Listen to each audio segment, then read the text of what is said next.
Today we're going to be continuing. Primarily, last week we talked about music from the Baroque era, although in a more general way we were talking about old instruments. And so today I just want to continue with a little bit about that musical time period, the Baroque era. And we're going to talk primarily about the composer who is the most dominating figure in that time period, not only for keyboard music, but for every kind of music, really, which is Bach. And I want to talk a little bit about what Baroque style is and what we might listen for when we're listening to the music of Bach or other Baroque composers. So what I want to start, let me just find the thing I need to share here. Okay, so I hope everyone can see that. In terms of the Baroque era, there are, of course, other important composers besides Bach, even though I said we were mostly going to talk about him. I'm going to just mention their names more than anything else at the moment, because we don't have enough time to go into all of them. But among those important composers from the Baroque era besides Bach include Couperin and Rameau, both from France. Rameau was the composer of that piece that we listened to last week where we heard a recording on the harpsichord as well as a recording on the piano. And the sort of general consensus was most of you seem to prefer the harpsichord version of that piece, but that was by Rameau, just to give you some context there. I'm going to come back and talk about Scarlatti in just a moment. And of course, Handel is an incredibly important composer of lots of kinds of music, but not especially for keyboard music. He wrote a few important pieces. He wrote actually quite a number of keyboard suites, groups of pieces, but they aren't played a huge amount. They are played, but they're not the most common part of our repertoire. Part of the reason for that, I will just mention briefly, is not because Handel was not a great genius. He absolutely was. But he himself was a great improviser, apparently, at the harpsichord or whatever instrument he was playing. And so he had a tendency with the keyboard music not to write out all of the details of what he had in mind. He would write a sort of a sketchy kind of thing, like it's going to be this chord and then that chord, and then he himself, as the performer, would embellish and sort of flesh out those things.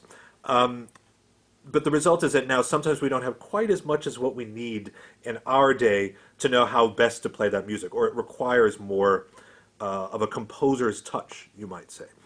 One thing I should mention very briefly is that back in the Baroque era, composers really did not think about music being something that was going to be played in the future. Maybe they thought it would be played the following year, maybe 5 years later, but no way did they think 100 years later or 250 years later that people would be playing their music. Nobody played old music in those days, and they didn't expect their music to be played in the future. So Handel, unfortunately, wasn't thinking ahead about the keyboard music in particular, because he thought of himself as the main person to be performing them. And then there are, of course, some other important Baroque composers that I didn't list there. Vivaldi, for example, and Telemann.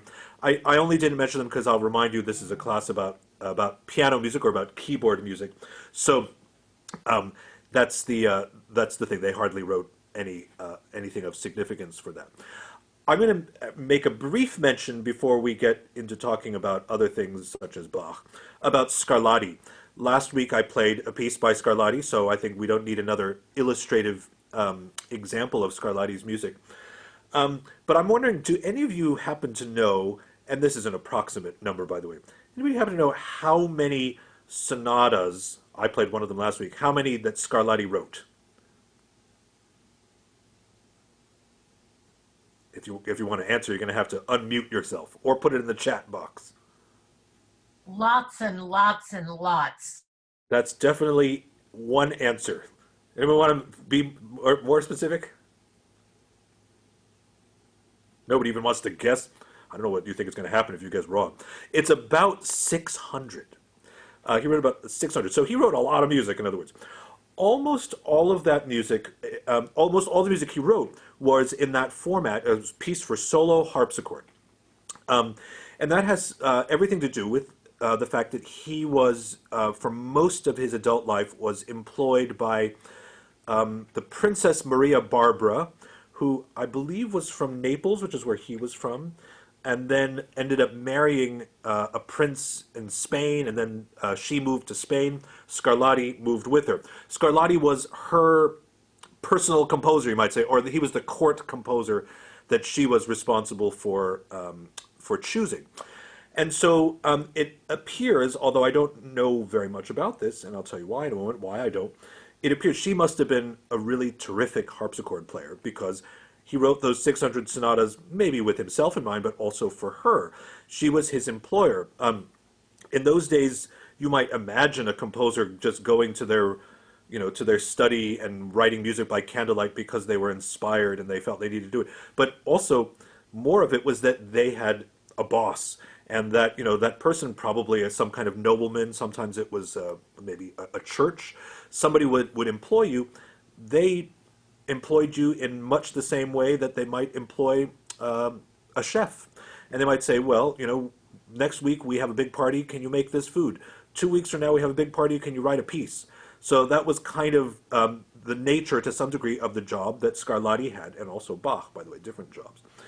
So she must have been a great harpsichord player because Scarlatti wrote 600 of these pieces for her. I can't imagine he would have done it without that kind of reason.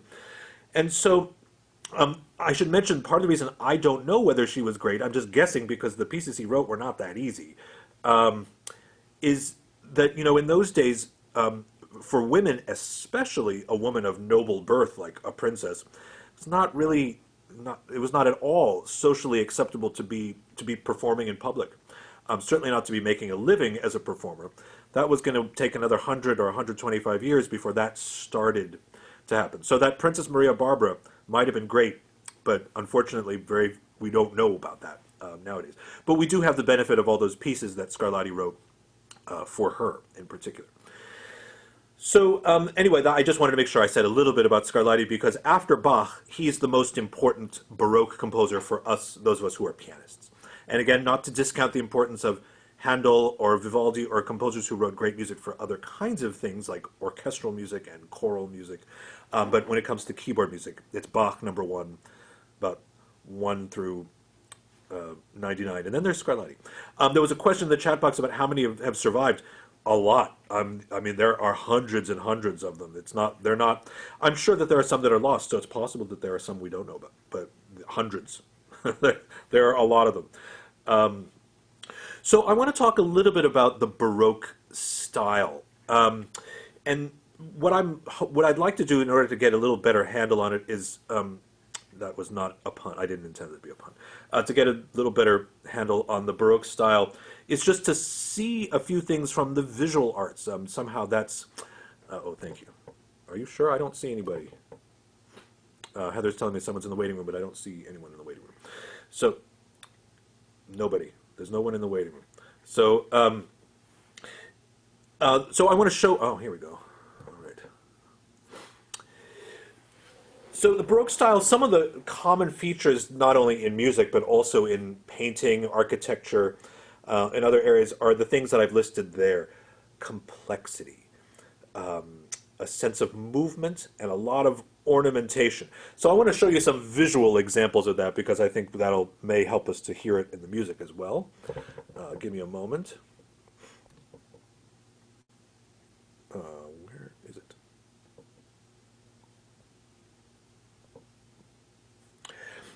Okay, so here, this is a painting by Pietro da Cortona. I believe, I'm almost 100% positive, that's the ceiling of somebody's palace. I don't think it's a church. I think it's a home, but I'm not actually sure. And so I'm going to try and zoom in a little bit if you can see that. There are about a million things going on in this one painting. It's not just a painting of one thing going on or maybe two things going on. There's a lot of things going on. And that is something you also hear in Baroque music. We'll get to that later. The complexity. Also, I said something about a sense of movement. Of course, that's all the more remarkable when you have a static thing like a painting. But you can definitely have the sense that, with their flowing robes and their arms and legs pointing in opposite sorts of directions, and everything is all about activity and motion. So anyway, I think this is a I just want to keep this image in your mind when you listen to the music of Bach. It might give you some something to compare it to. Um, let's look at another photo here. This is a sculpture by Bernini, which is in Rome. I think those are supposed to be like four different rivers. Actually, I'm not sure which four different rivers, but maybe someone can tell me about that later if because I just don't remember. But again, in this thing which is made out of stone, what's rather amazing about it, or one of the many amazing things about it, is this sense of motion, that these things which are clearly have not moved in hundreds of years but look like they are going somewhere. Of course, the water is moving. But anyway, these figures who look like they're always going and they aren't static. There's always trying to get to somewhere else. That sense of movement. Finally, one more example. I want to just show a piece of furniture from the Baroque era.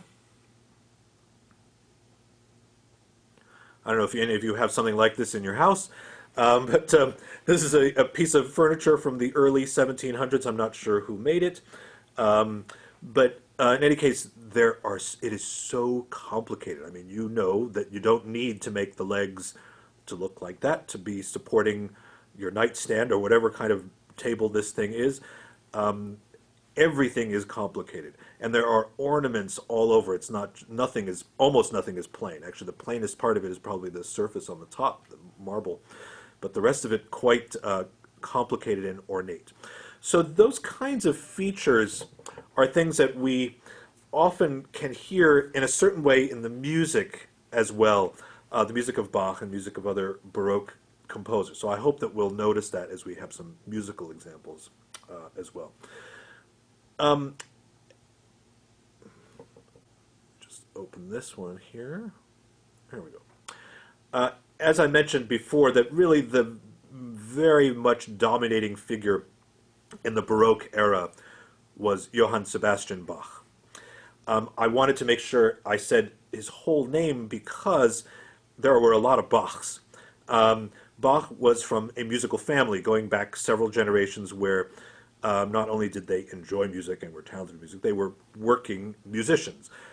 In the same way that family businesses in other areas might be a family business of making shoes or being carpenters or whatever. In the case of the Bach family, there were generations of musicians employed in the field of music.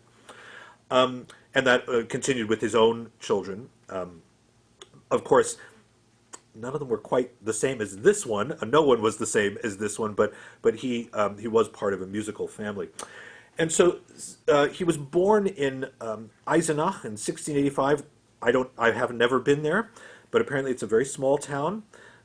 He was there because I believe his father had some kind of employment as a musician in that town.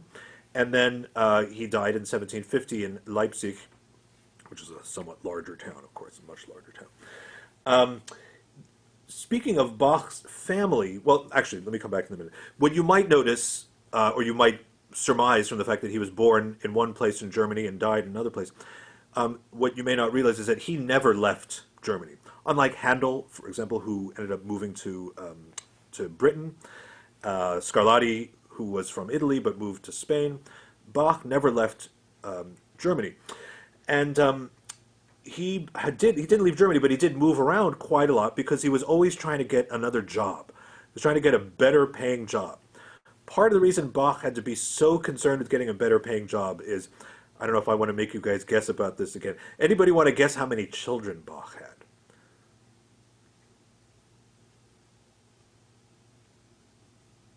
18?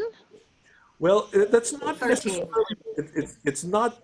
It's not wrong, but it's getting close. Yeah. So Heather is saying 20. So basically, you're basically right there. He had 20 children. However, there's an unfortunate footnote to that, which is that only half of them survived into adulthood. So, first of all, Bach had a lot of kids. Even 10 is a lot of kids, however. So, but part of the reason I mention that is not only to explain why he had all this financial pressure to constantly be looking for a better job so that he could pay for all those kids, but also it gives you some sense that Bach experienced an enormous amount of suffering, emotional suffering, trauma, tragedy in his life. The first time that I heard about that, like I read some book about Bach when I was a kid, and I happened to mention it, and then somebody said, "Oh, but that was more common in those days. People a lot of people didn't make it past infancy, or they died right away." It was still it was still terrible. So so in any case, he had 20 children. He lost 10 of them. In addition to that, he was married twice because his first wife died. And by the time he was 10 years old, both of his parents had died. So Bach experienced quite a lot of pain and suffering in his personal life. One of the things that people often talk about in connection with Bach is how he was the creator of these incredible kind of logical, analytical sort of structures. And we'll talk about that a little bit later. I read a book that suggested that was maybe Bach was drawn to that as a way of kind of trying to make sense of a world where things just were so terrible. It's like there must be some reason why all this is happening, is what Bach was kind of trying to figure out. But the other thing is that the reason that we listen to Bach's music today, I think, is not because of its analytical, structural, power. It's because of the emotion and the depth of emotion that comes through that. And you can see how perhaps that his own life circumstances had some influence on that. So anyway, as I mentioned, he had a lot of different jobs during his lifetime. He moved around from place to place, trying to make a little more money. And I have to tell you that there's a book that I have on the shelf, but I don't look at it very often. It's called The Bach Reader. It has a lot of documents from Bach translated into English, and you can read what he had to say, and you can read the letters of other people writing to Bach. It's actually not a very interesting book, because what you hope to find in there are things like, this is how I feel about art, and this is how I feel about the world. And very occasionally there's something about that. Most of the letters say, will you please send me the 20 florins you owe me for the piece I sent last week? And would you please, offer me this job, your obsequious, loyal servant, Mr. Bach? All these things that are just financial kind of transactions, because that's what he had, that's, I guess, what got written down. But in any case, he changed jobs a lot. Sometimes, as I said, he was employed by a nobleman, for example, the Prince of Cöthen. And during those kinds of times, he would tend to write more of the keyboard music that I would play, or that another pianist would play. There are other times in his life, for example, the last years of his life, when he was employed by St. Thomas's Church in Leipzig, and where his job was to write things that were for performance in the church. So, for example, like cantatas, which were choral pieces with orchestra or some kind of ensemble, or organ music, those kinds of things. So he didn't always write the same kind of music throughout his life. There were different kinds of music at different times, depending on what he had time for and what he was being asked to do as part of his employment. So, of course, piano music, or what we play on the piano, probably not written for the piano when Bach wrote it, tends to be the secular music. It's not easy to obviously convey either religious ideas or any specific idea through music. It's more abstract when it doesn't have words. Maybe it's possible. So what I'd like to do next is to talk a bit about the specific pieces by Bach that I hope that you'll get to know, and we're not going to be able to get to know more than a tiny, tiny tip of the iceberg of Bach's music in the time that we have together now.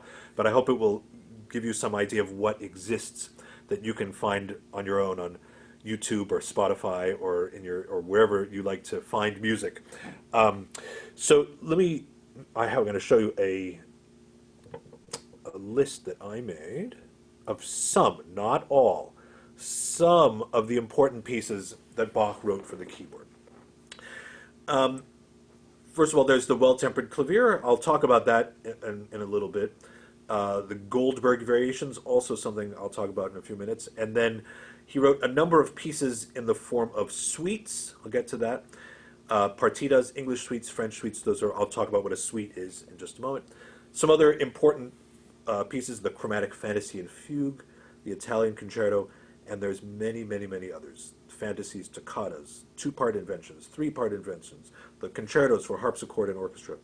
Um, if you have a favorite piece by Bach, and I didn't put it on the list, it's just because I couldn't possibly include everything that he wrote. He just wrote an enormous amount of music, an enormous amount of keyboard music. He himself was a great performer. And he also wrote a lot of music that he would say was for instructional purposes, but the pieces are not so easy. So the Goldberg variations, for example, are part of something called, it's like volume 4, I believe, of keyboard practice. The truth is that if you can play that, you're done. You don't need to learn how to play. That's you got there. So in any case, let me start by talking about a suite. Most of us, when we talk about a suite, we're talking about a hotel room that has like a bedroom and a living room and a kitchen and that kind of thing. But a suite for Baroque composers and for other composers as well is just a collection of different movements.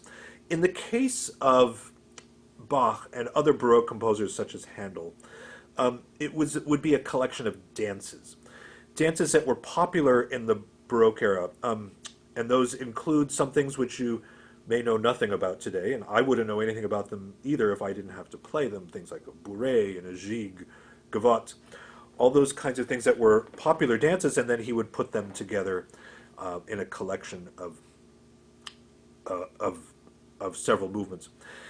What I'd like to do just briefly is to let you look at a little bit of some Baroque dancing, not by me. I have a video of somebody doing it.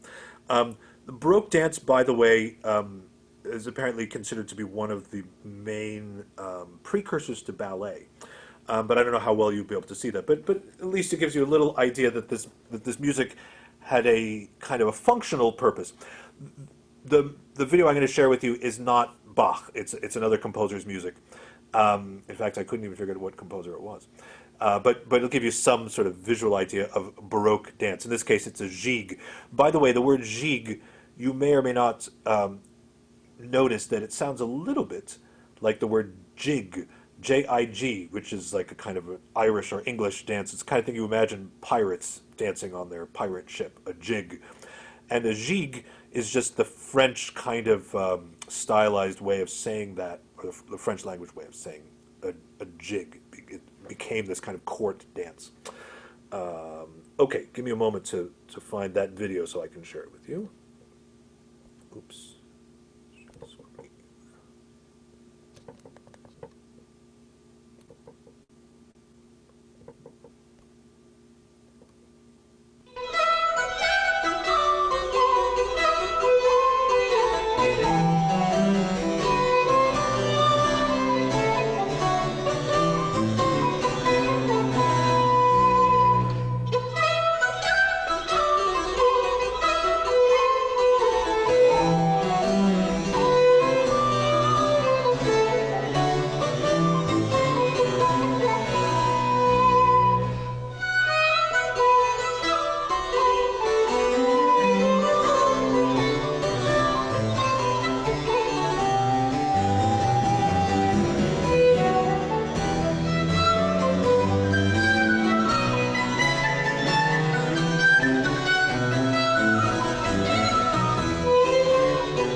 Okay, just a very, very brief glimpse of that. Later on today, the piece that I'm going to play for you live is a movement from one of the partitas, which it's, as I said, it's a collection of dance movements primarily. So I'm going to kind of leave it there. But what I will say is that all of those pieces, the 6 partitas, 6 French suites, 6 English suites, all of them are just absolute masterpieces and a kind of a show a real variety of different kind of style from Bach. Although you may not notice it right away, because actually those, but the more you get to know them, you'll notice that there's a certain, that each one has its own character, its own personality. Those different dances that became popular first in the French court and then kind of imported to other places in Europe, such as in Germany where Bach lived, They were all kind of aspiring to be like the court of Louis the, I think, 14th. I'm not sure which Louis it was. But they learned those dances, and those they all had different origins. Like that particular a gigue was originally kind of an Irish or English dance. An allemande was originally a German dance. Um, uh, Saraband was from Spain. So from their point of view, this was a kind of a world tour of different kinds of dances. Nowadays we hear it, it just kind of just sounds like Baroque music to us. But to them, that was a sort of a medley of different kinds of styles. What I want to talk about next, let me just go back to that thing we were looking at before. Here we go. So besides those suites, and by the way, you might notice, I don't really know the answer, but I have theories about it, that there are 6 partitas, 6 English suites, 6 French suites. If you know anything about some other instruments, there are also 6 cello suites. There are 3 violin ones, but then there are 3 sonatas, so it comes up to 6. I think my theory about why Bach always wrote 6 of them is that he thought it was a kind of like, Genesis chapter 1 thing. He's like, I better stop after 6. I'm going to rest after the 6th one. I'm not 100% sure though, but it seems like a weird coincidence that he kept writing that number, then stopped before writing a 7th one. In any case, I wanted to talk about the Goldberg variations. The actual title of that piece, very famous piece, is not the Goldberg variations. It's called Aria and Variations. The traditional nickname that everyone gives it is because it's possible that the first person to perform it was someone whose last name was Goldberg. Even that's not 100% sure. I think it's not, because he was quite young at the time that the piece was written, but it's possible he played it. But in any case, it's a series of theme and variations on that theme. One of the things that I want to particularly point out that Bach does, and actually let me just take a moment. I'm going to, rather than play a recording, I'll just quickly play. And I'm sorry if I'm talking very fast today. I realized I have so much to go over and I don't want to skip over anything. I'm going to try and not play fast, just play normal tempo of a little bit of the theme or the aria from the Goldberg variations, which is probably fairly familiar to you. If it's not, I'm glad you get to hear it now.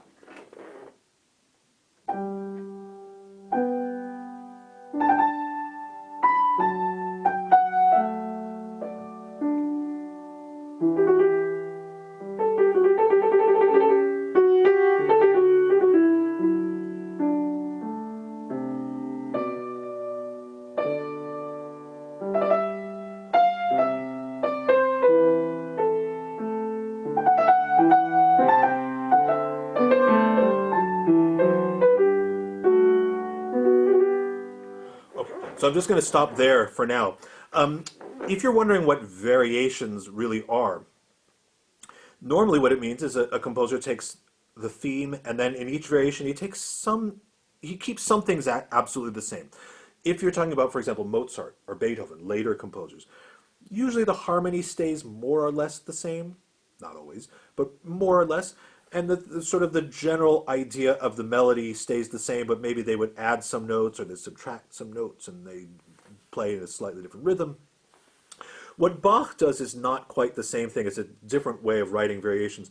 That the one thing which is kept constant through all of these variations, and as I said, there are 30 of them, and the whole piece takes close to an hour to play, is that the bass line stays absolutely the same. So this.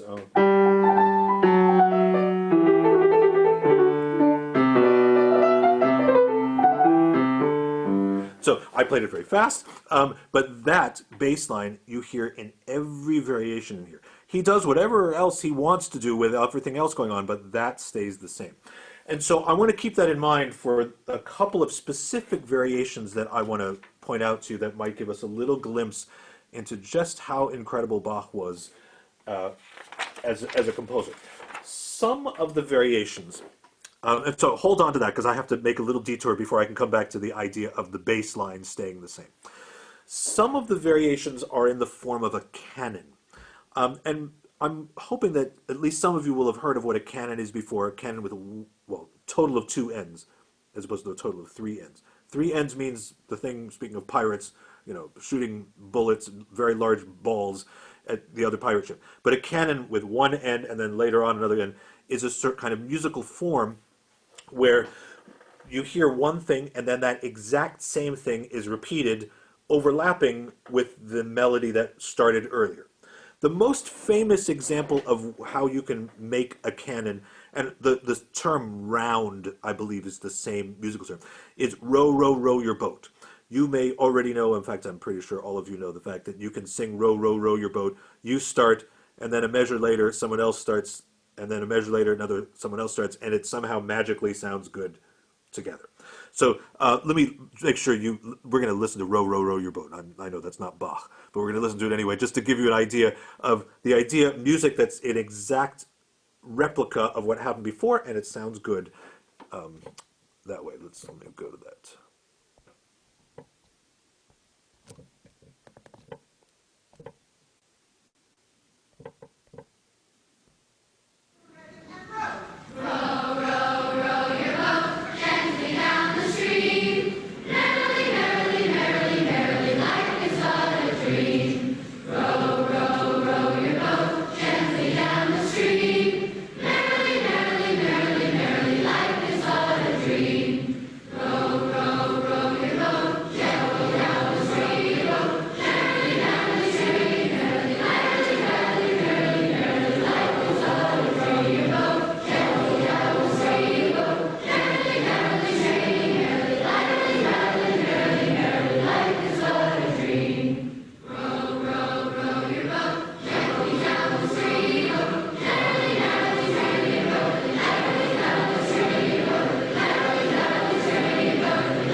Okay, so you're wondering what does that have to do with Bach? Is that Bach, in the course of the Goldberg variations, every one out of every three variations is in the form of a canon, and a canon is the same principle that you just heard, sometimes with some slight modification of that.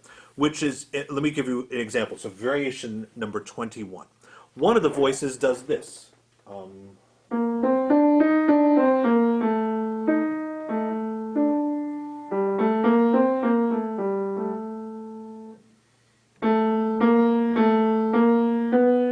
Etc. It goes on. Another voice plays exactly the same thing but starts half a measure later. Exactly the same, except that it's a seventh higher. That's as a musical interval. So you remember, another voice is going to be playing slightly later.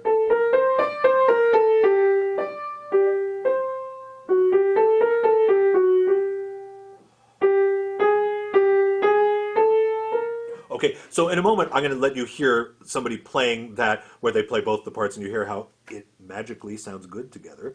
It's not magic; it's the genius of Bach. By the way, there is one other thing going on. So there's those two voices. One starts, another one starts a little bit later. There's a third voice which is playing.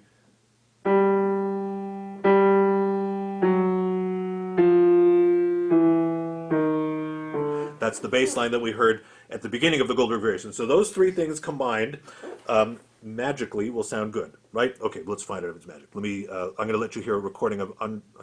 It's Glenn Gould, excuse me, playing some of that. We're not going to listen to the whole thing. We don't have time.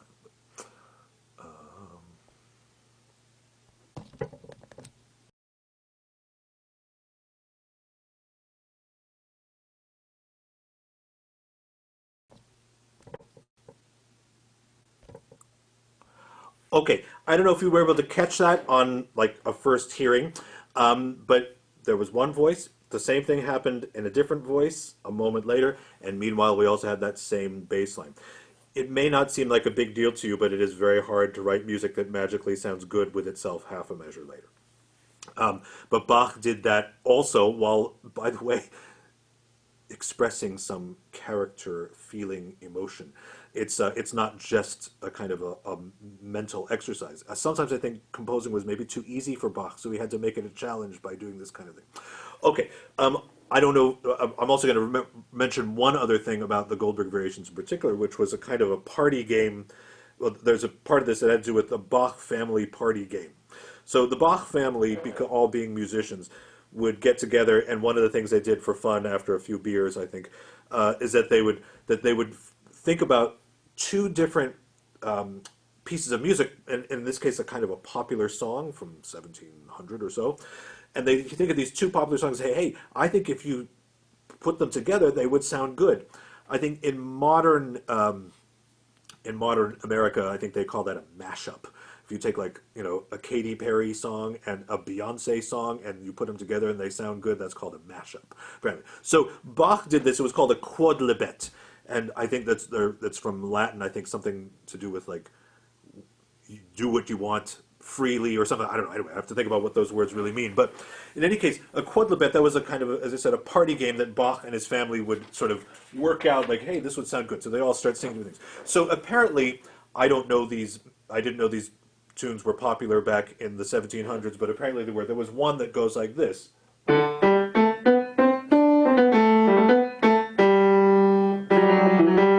Okay, so that's one of them. I don't know what it was about, but again, probably about drinking beer or something like that. Okay, then another popular tune from those days apparently goes.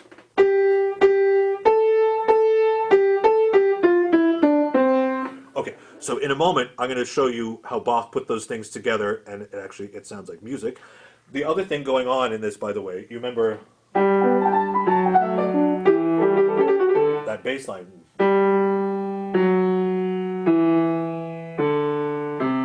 Somehow Bach figured out that those three things would somehow sound good together. I don't know how he figured it out, but he did. Let's hear it.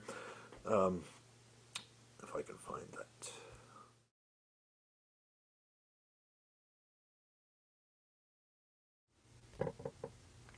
Okay, again, I don't know how much of that you could catch just hearing it the first time, but let me tell you that all of you should include the Goldberg variations as part of your life.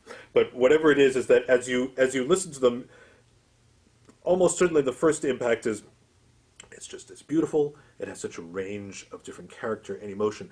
But the more you dig in it, you'll find that there are things like this where Bach has constructed this thing by the most incredible means, where everything somehow sounds good together. Now, you remember I showed you that painting before, the Pietro da Cortona, excuse me, where you see all these things happening at once. And that is very much a hallmark of Bach's music. One of the great challenges to us as keyboard players is that we often have to do all those things all by ourselves. We have to play this voice, that voice, that voice, and somehow be thinking about multiple things at once. Those two performances you heard were by Glenn Gould, and of all of the pianists, historically, I mean, there's never been anybody like him, who just seemed to have this incredible ability to hear everything individually. Like, he could really multitask. All of us would like to be able to do that when we play the music of Bach, but he really seems to hear the individual character of those things. That's just one of the requirements of Bach's music. It's not just Gould's thing that he was able to do that. Also, Glenn Gould seemed to be totally nuts, but as many geniuses apparently are. So, but the last thing I want to talk about, while I have time before I play a little something for you, is about the well-tempered clavier. We talked about it very briefly last week. That the title, actually the title is very complicated in a certain way, because I think there's this sort of a double entendre there. I think part of the title does mean well-tempered, as in like you're in a good mood because this piece is so great, or something like that. Or wouldn't it be, But the well-tempered really was a kind of a tuning system, which I tried last week somewhat with moderate success, I think, to try to explain.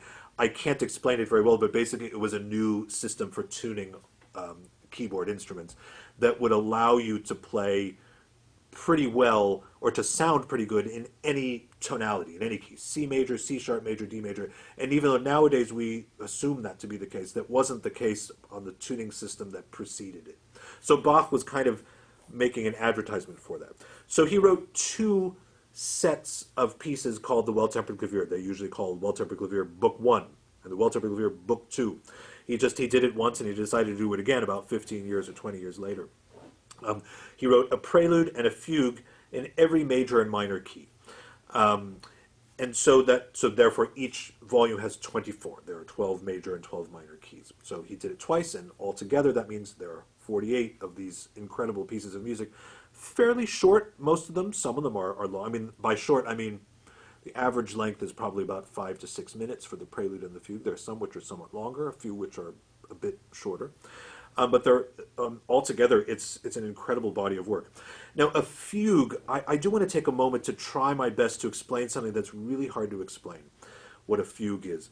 I once looked it up in the very, very reliable Grove Dictionary of Music. That's sort of one of the most authoritative books on music.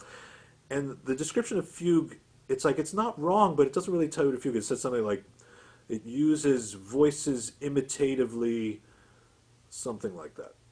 That doesn't tell you a whole lot, but that does tell you something, that one voice imitates the other. Now, we heard a canon before, where you have the exact same thing, you know, being duplicated. A fugue is less strict than that. A fugue usually has what we call a subject. In fact, not usually. It always has a subject. In some languages, the term they would use is a theme. But anyway, in English, usually people call it the subject.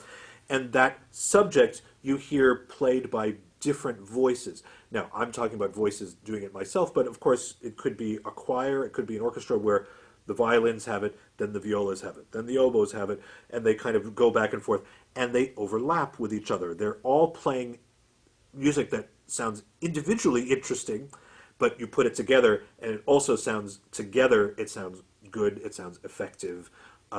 But it's a bit, again, like that the Cortona painting, where there's so many things happening at once that somehow balance each other out and sound good. Now, Bach in a fugue, I'm going to just use a very specific example to show you a few things that he does. He will, of course, start out with the subject. This is the C minor fugue from the Walzer for Clavier, Book 2. The subject goes like this.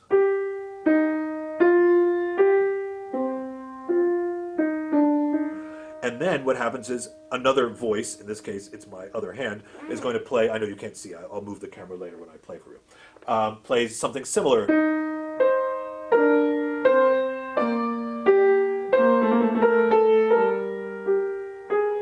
Right? So far you're like, okay, I can manage that. It seems like lots of people could do that. You know, could write something and then write something else that sounds similar. What happens later on in the piece is that he combines different versions of that same fugue material, the subject, in a way that, again, magically, not magically, but somehow sounds good together. So I'm going to give you an example. Later on in the piece, he has that same... That's going on in one of the voices. Another voice is doing the same thing, but slower. The term for that is augmentation. So... same thing, but slower. And so far you're all saying, so what? You'll hear what it sounds like in a minute. Then he takes another voice at that same moment, more or less, and kind of flips it upside down. It's called inversion. So instead...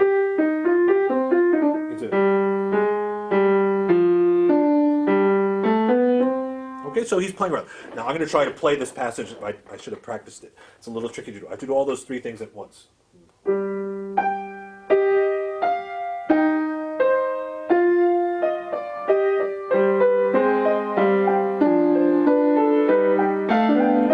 Okay, so I actually played a wrong note there, by the way.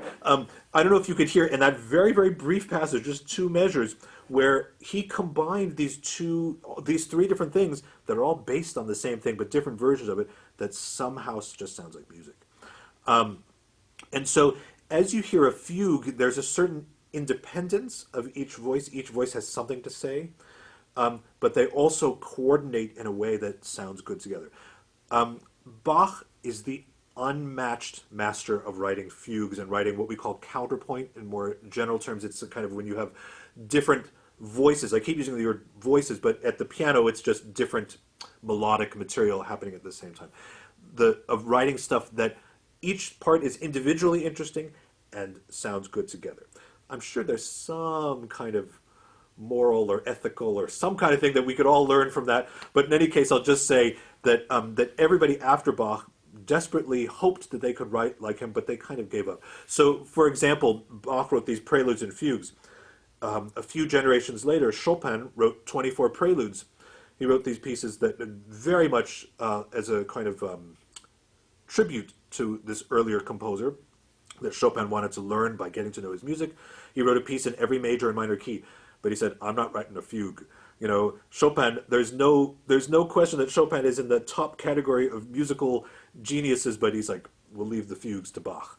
That was his thing. So, in any case, what I'm going to do in a moment is I'm going to play for you a piece that includes a lot of fugue-like material. It's not the title of it. Bach writes fugues lots of times without even saying it's a fugue.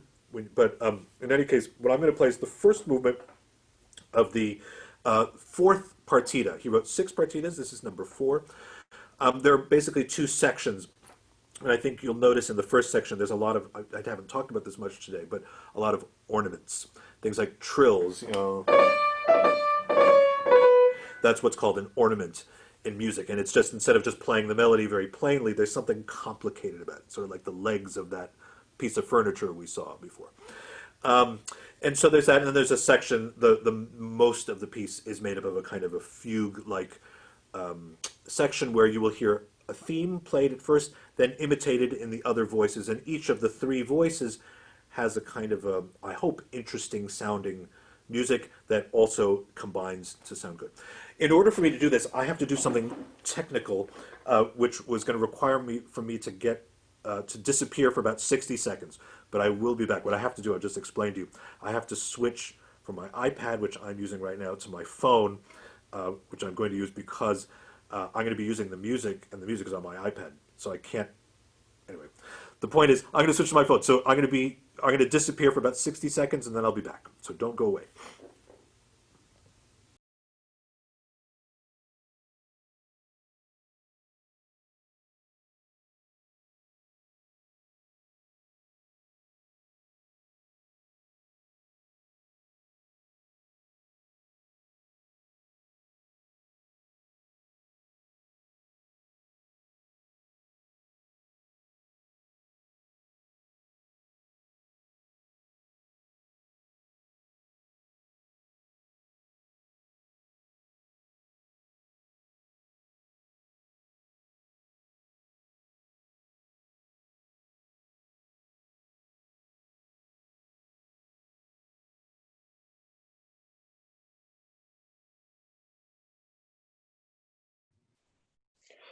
Okay, first question. Can people hear me? Yes. Oh, great. Okay. Great. Okay. So I'm going to try to put my phone in the right place. Oh, boy. Still working on it. Okay. Almost ready for you all.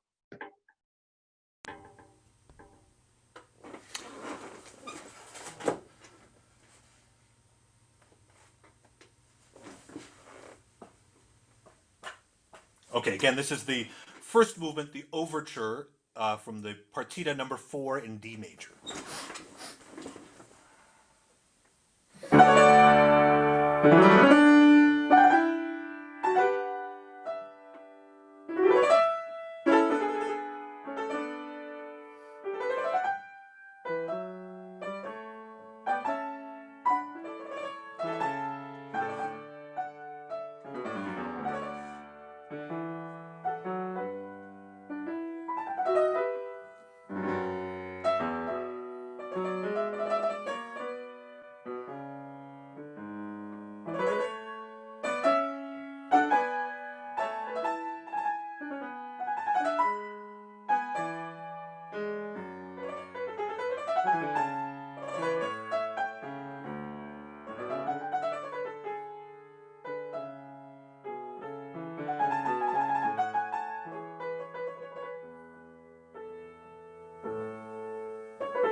Wow, excellent. Especially you played it sideways.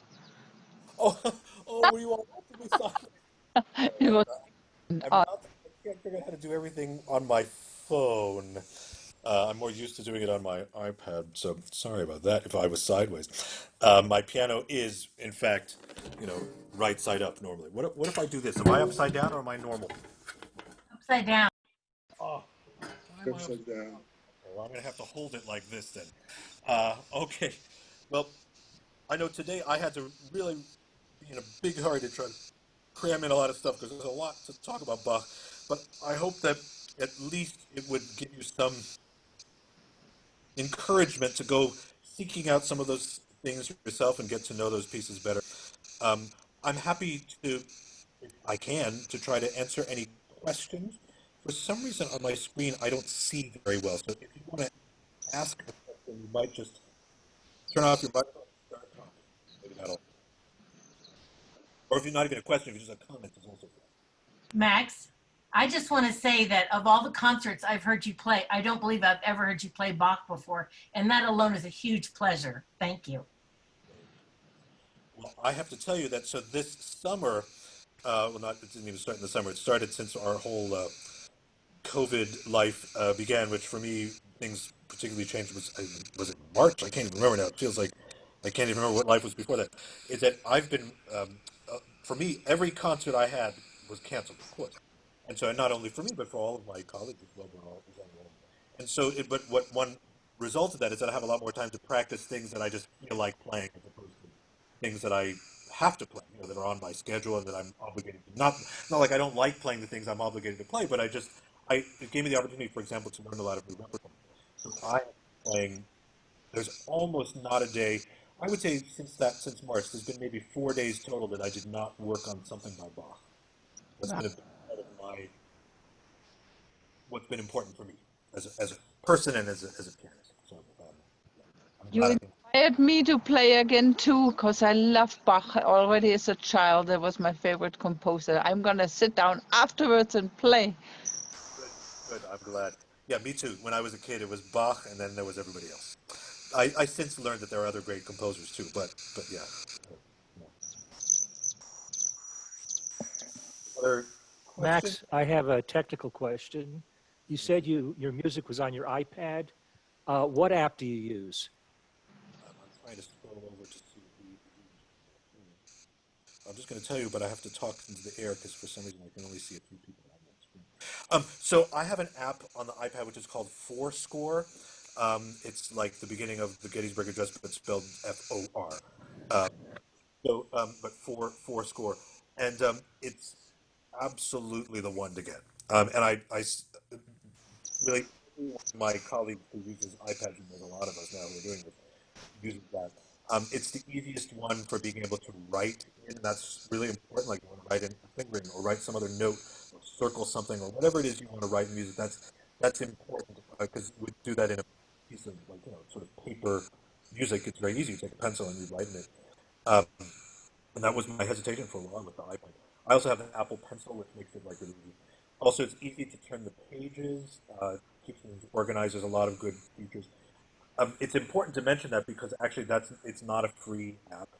It's fairly expensive as those things go. Like most things you get on your iPhone or iPad, they're like $1.99 if you have to pay for them at all. But I think it's about $20. So, but it's absolutely worth it. Everybody uses it. So if you were hesitating, I'll tell you that is the one to get. There are other ones, I'm sure. One which does not work very well, by the way, is I hate to say this, but the one of the best, most reliable publishers in terms of the editions being made is Henry Edition, and they smartly decided, well, we're going to sell our stuff rather than people just pirating it. We're going to sell it in that digital format, and then they created their own app for using it. So, but the editions are really good. That's really you can really get it. They're good ones to buy. But, anyway, four score.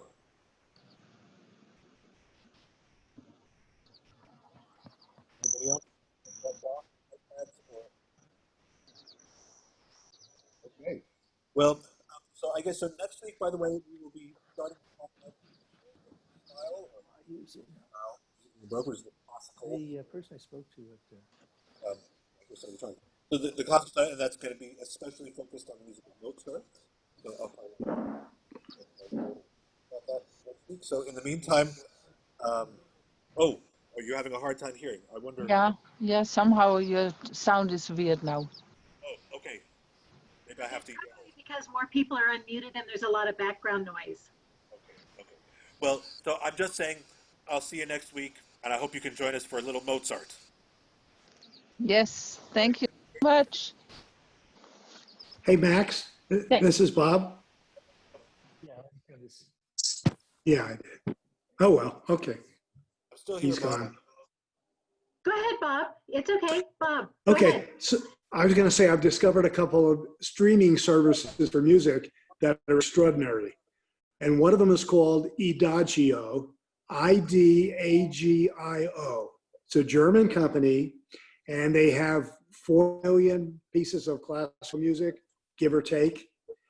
And it comes through in absolutely perfect sound, 4K video, 4K sound, and it's $10 a month.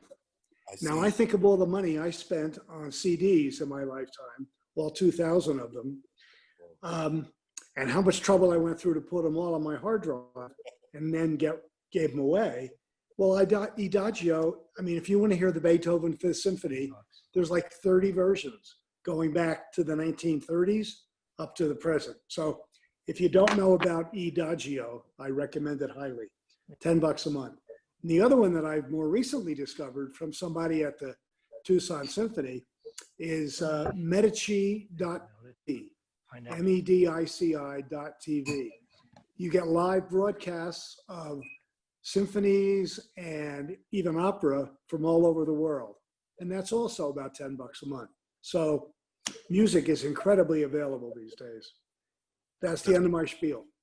Yeah, no, but thank you for mentioning that. Yeah, it is possible to get a lot of worthwhile things in our lives, in the convenience of our own homes these days, which is good because since we're not able to go and see things live, it's something. Thanks for telling us about that, Bob. I think you might have told me about the Idagio one. The Medici one Okay, is my school last year maybe, yeah. allows us all on the faculty to use that for free, but I don't think it's expensive either. That Medici. So great. Max, has your email address changed from Nope. Boston? No, Okay, I got your email. I just didn't have a chance to reply, but yeah. okay. And then you can ask Heather can tell you that now that you were asking about the video from last week, it's apparently on the web page somewhere.